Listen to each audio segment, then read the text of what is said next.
Are you confident you will see that? I don't know if we're going to see it in this administration. Why do you say that?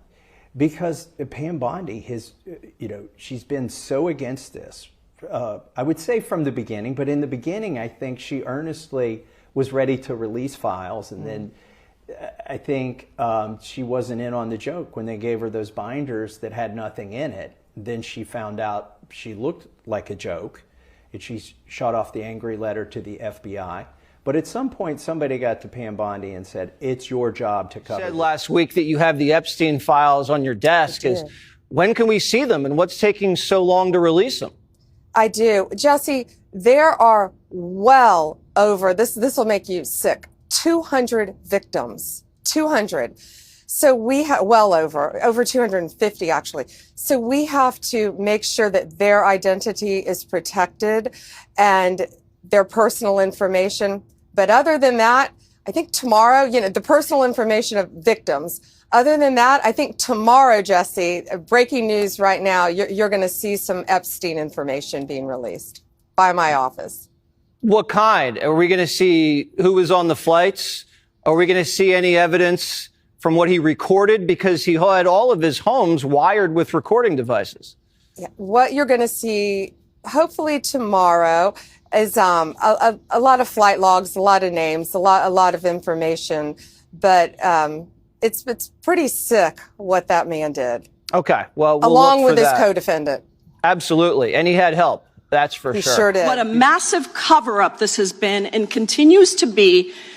Donald Trump made the release of the Epstein files the center of his political campaign because he thought it would benefit him. Then you got into office, Attorney General, claimed to have a client list, only to then say that there was no list. Your deputy, Todd Blanche, met alone with Ghislaine Maxwell and transferred her to a minimum security prison. And now you continue the cover-up. And I wish that you would turn around to the survivors who are standing right behind you and on a human level apologize. The Dow is over $50,000. I don't know why you're laughing. You're a great stock trader, as I hear, Raskin. The Dow is over 50,000 right now. The S&P at almost 7,000. And the NASDAQ smashing records. Americans' 401ks and retirement savings are booming. That's what we should be talking about. We should be talking about making Americans safe. We should be talking about, what does a Dow have to do with anything? That's what they just asked. Are you kidding? Mr. Jordan, Mr. Jordan. Committee will be in order. Mr. Jordan, am I going to get an extra 45 seconds added to my time? The committee will be in order. The time belongs to the gentleman from Texas. Ms. Bondi, the Attorney General can respond. Thank you. The Dow has shattered 50,000 for the first time. This is crazy. They said it couldn't be done in 4 years, yet President Trump has done it in 1 year. When President Trump announced the firing of Attorney General Pam Bondi on April 2nd, 2026, the immediate reaction across media and political circles was predictable. Chaos, controversy, and accusations of instability inside the administration.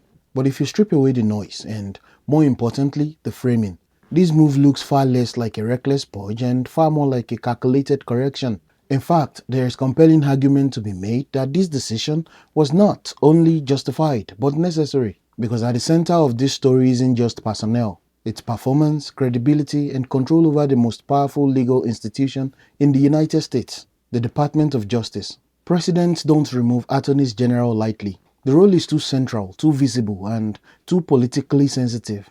So when it happens, it usually points to one thing: a breakdown in alignment.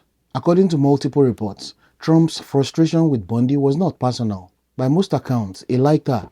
The issue was execution. From leadership standpoint, that distinction matters. An attorney general is not just a legal figure.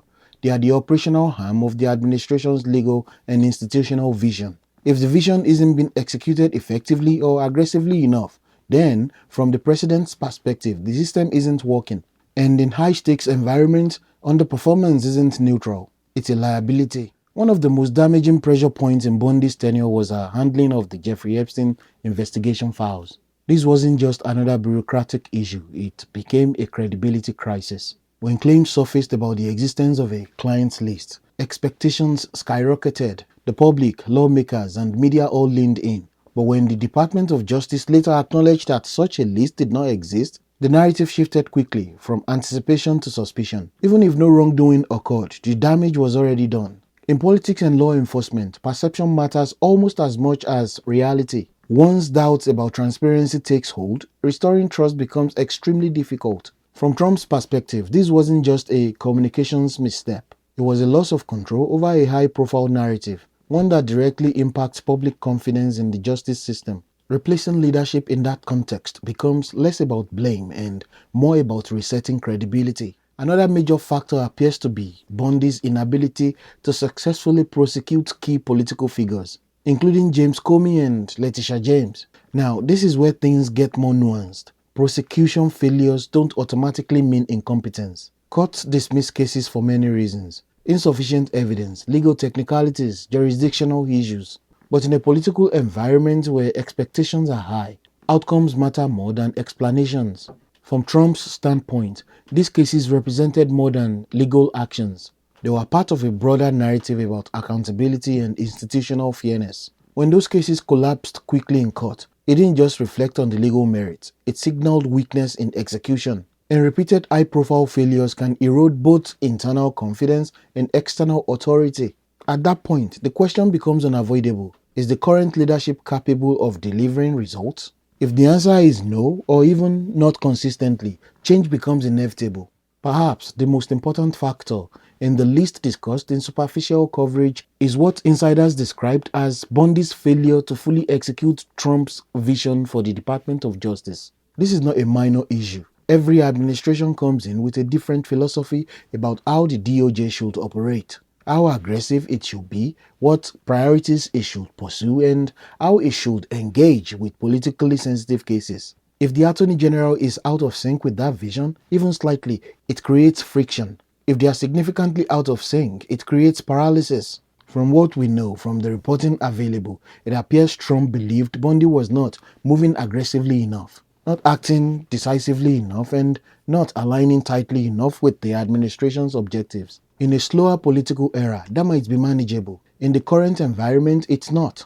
The pace is faster, the stakes are higher, and the tolerance for hesitation is much lower. The appointment of Todd Blanche as acting Attorney General is not random. It's a signal.